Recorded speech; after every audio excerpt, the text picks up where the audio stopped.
ನನ್ನೆಲ್ಲ ಪ್ರೀತಿಯ ವೀಕ್ಷಕರಿಗೆ ನಮಸ್ಕಾರಗಳು.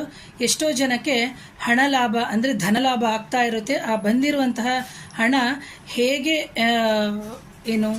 ಉಳಿತಾಯ ಮಾಡಬೇಕು ಅನ್ನೋದು ತುಂಬ ಕಷ್ಟ ಆಗಿರುತ್ತೆ. ಅನ್ನೆಸೆಸರಿಯಾಗಿ ಹೋಗಿ ಶಾಪಿಂಗ್ ಮಾಡೋದು ಅಥವಾ ಶೂಸ್ ತಗೊಳ್ಳೋದು, ಕ್ಯಾಪ್ ತಗೊಳ್ಳೋದು, ಏನೇನೋ ಒಂದು ವಿಭಿನ್ನವಾದ ರೀತಿಯಲ್ಲಿ ಬೇಡದೇ ಇರುವಂತಹ ವಸ್ತುಗಳನ್ನು ತಂದು ಶೇಖರಣೆ ಮಾಡಿ ಇಟ್ಕೊಳ್ಳುವಂಥದ್ದು ರೀತಿಯಲ್ಲಿ ಮಾಡ್ತಾರೆ.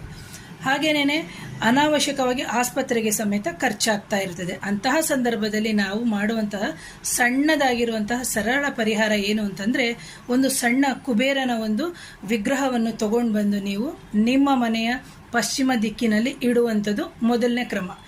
ಎರಡನೇದಾಗಿ ಬಂದು ಆ ವಿಗ್ರಹ ನಿಮಗೆ ಸಿಕ್ಕಲಿಲ್ಲ ಅಂದಂತಹ ಸಂದರ್ಭದಲ್ಲಿ ನೀವು ಆ ಕುಬೇರ ಸ್ವಾಮಿಯ ಏನು ಒಂದು ಚಿತ್ರ ಇರ್ತದೆ ಅದನ್ನು ತಂದು ನಿಮ್ಮ ಮನೆಯ ಪಶ್ಚಿಮ ದಿಕ್ಕಿಗೆ ಅಲ್ಲಿ ಅಂಟಿಸೋದ್ರಿಂದ ಏನಾಗುತ್ತೆ ಅಂದರೆ